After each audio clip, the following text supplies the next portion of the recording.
नमस्कार साथियों, आपका स्वागत है आपके अपने YouTube चैनल 360 एजुकेशन पर। आज हमारी बायोलॉजी की सेकंड क्लास है। जैसा कि आप जानते हैं, इससे पहले मैं एक क्लास ले चुका हूं बायोलॉजी की। उसमें मैंने आपको बायोलॉजी का इंट्रोडक्शन बताया, बायोलॉजी क्या है, कितने भागों में डिवाइड किया गया है, बायोलॉजी के पिता कौन हैं। उसके बाद मैंने आपको ह्यूमन बींग्स के बारे में बताया, लिविंग बींग्स के बारे में बताया, लिविंग बींग्स में के 3 लक्षणों के बारे में बताया। उसमें मैंने आपको रिप्रोडक्शन सिस्टम के बारे में बताया और आज मैं आपको उस ग्रोथ एंड डेवलपमेंट के बारे में बताने चल रहा हूँ। और कुछ स्टूडेंट्स की कमेंट्स में आया था कि सर आपकी आवाज़ कम है, इसलिए मैं आज माइक हाथ में पकड़े पढ़ाने की कोशिश करूँगा और देखते हैं आवाज़ कैसी रहती है आज। चलिए देखते हैं। देखिए, ग्रोथ एंड डेवलपमेंट मतलब इसका मतलब वृद्धि एवं विकास। वृद्धि एवं विकास किसी भी लिविंग बींग्स के लिए वृद्धि एवं विकास होना अनिवार्य, बहुत ही आवश्यक शर्त है। अगर किसी में वृद्धि एवं विकास होगा तभी हम कहेंगे लिविंग बींग्स के अंतर्गत आता है, लिविंग बींग्स है।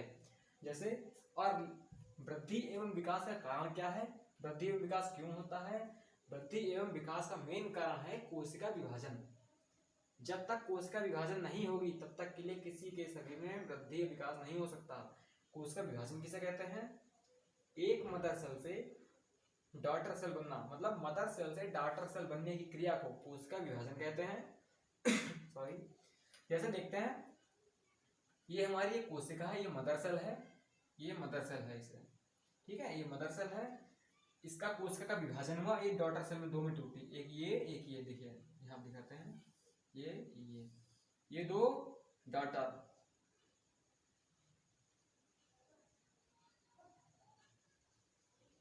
ये तो डॉटर सेल में डिवाइड हुई।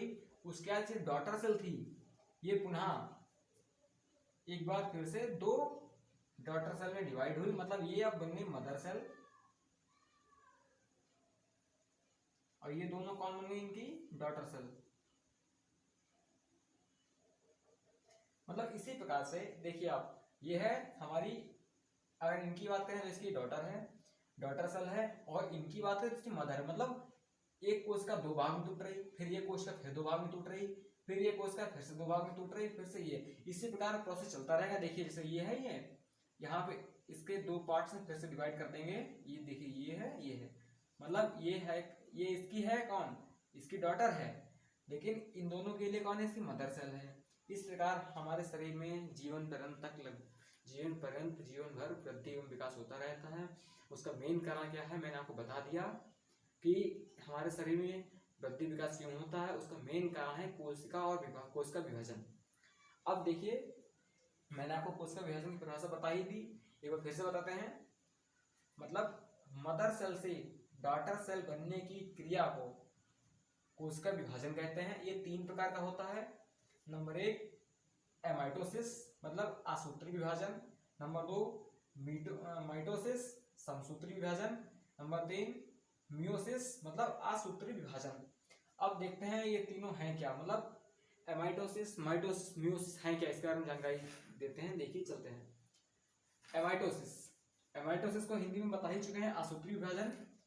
ये कोशिका में प्रोकैरियोटिक कोशिका में होता है। इसमें एक सेल को 2 पार्ट्स में डिवाइड किया जाता है। जैसे मदर सेल है, 2 डाटा सेल में डिवाइड हो गई है। इसमें जो ये पॉइंट्स दिखा रखे हैं मैंने आपको बीच में, ये होता है साइटोप्लाज्म।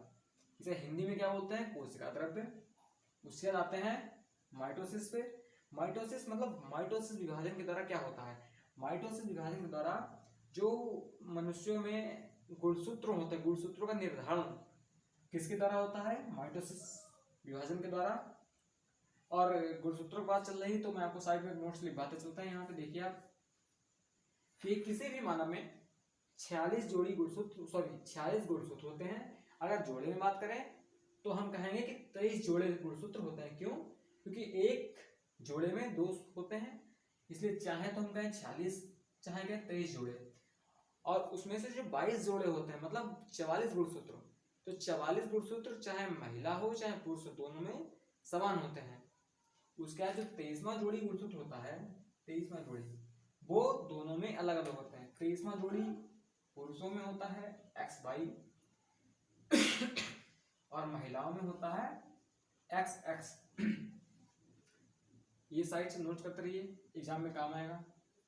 उसके बाद बात करते हैं म्यूसिस की। सबसे इंपॉर्टेंट ये है, देखिए मैंने लिख रखा है इस पे, ये पिछली किसी परीक्षा में आया ही था, हाल ही में पूछा गया है कि शुक्राणु मतलब स्पर्म, अंडाणु मतलब ओवम, इसका निर्माण किस कोशिका विभाजन के द्वारा होता है। तो वहां पर आंसर करेंगे असूत्री कोशिका विभाजन, सॉरी अर्धसूत्री कोशिका विभाजन।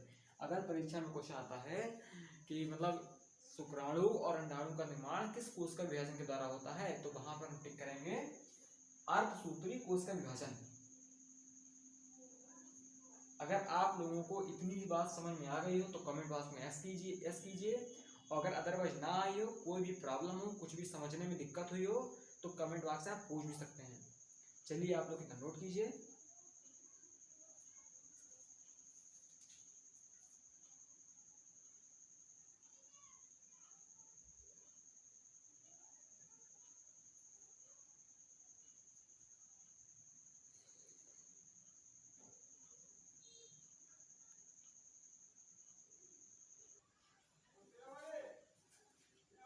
आप लोगों ने नोट कर लिया हो, चलिए देखते हैं।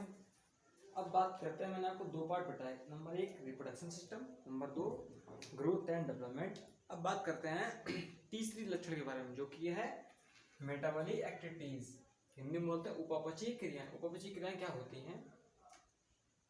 उपापचयी क्रियाएं वो होती हैं जो हमारे शरीर में ऊर्जा का निर्माण करती हैं, हमारे भोजन को डाइजेस्ट कर। देखिए जैसे हमने भोजन खाया, भोजन ग्रहण किया, जैसे ये भोजन एक पार्ट में ठोस रूप में एक भोजन एक हमने ग्रहण किया, भोजन जाके टूट गया, मतलब भोजन का टूटना क्या कहलाता है? कैटाबॉलिक। और टूटे भोजन का जुड़ना क्या कहलाता है? एनाबॉलिक। मतलब मेटाबॉलिक एक्टिविटीज दो प्रकार की होती है, number 1 catabolic, number 2 anabolic. Catabolic किसे कहते हैं? भोजन का टूटना कैटाबॉलिक, और टूटे हुए का एकत्र होना एनाबॉलिक। अब ये प्रोसेस कैसे होता है देखिए, चलते हैं। जैसे हमने भोजन इनटेक किया, मतलब भोजन ने खाया, उसके बाद हमारी भोजन लिया, उसके बाद एनर्जी सी, उसके बाद जो वेस्ट मटेरियल्स बचते हैं वो उत्सर्जन क्रिया के द्वारा शरीर के बाहर निकाल दिए जाते हैं। अब भोजन ग्रहण करने से एनर्जी बनने तक क्या क्या होता है? नंबर 1 सबसे पहले पाचन होता है, पाचन के बाद श्वसन होता है, उसके बाद परिसंचरण होता है, उसके बाद हमारी एनर्जी बनती है, उसके बाद एनर्जी बनने के बाद जो वेस्ट मटेरियल्स बचते हैं वो उत्सर्जन क्रिया के द्वारा हमारे शरीर से बाहर निकाल दिए जाते हैं। बात करते हैं क्लोन की। क्लोन किसे कहते हैं? बड़ा चर्चा में रहता है क्लोन का नाम सुनते ही लोग अजीब से मतलब समझते हैं क्लोन होता क्या है, कैसे बनाया जाता है। क्लोन क्या है? देखिए सिंपल भाषा में बताते हैं। क्लोन किसी भी जीव का सेम कॉपी है, मतलब जैसे मैं हूँ, जैसे मैं दिख रहा हूँ, सेम मेरे ही जैसा कोई कुछ मेरे ही जैसा किसी को बना दिया जाए, क्या होगा? क्लोन।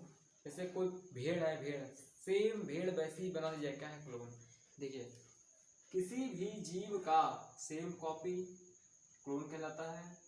ये असेक्सुअल रिप्रोडक्शन के द्वारा होता है, मतलब इसमें सेक्सुअल पार्ट भाग नहीं लेते हैं।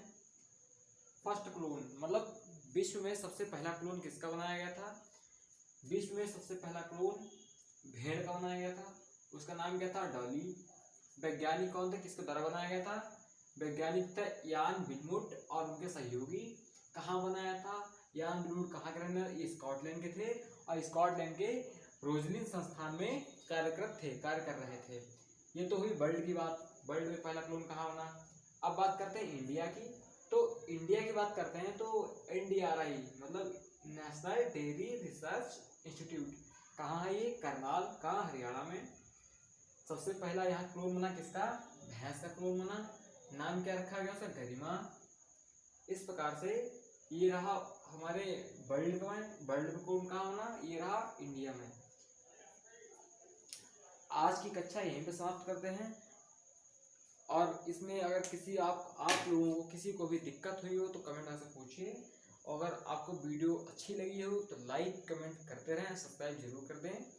और मैं आपको बताना चाहता हूं कि इस प्रकार से कक्षाएं यहाँ संपन्न की जाएंगी कि आपको इस कक्षा को करने के बाद किसी भी बुक किसी भी अन्य वीडियो की जरूरत नहीं पड़ेगी।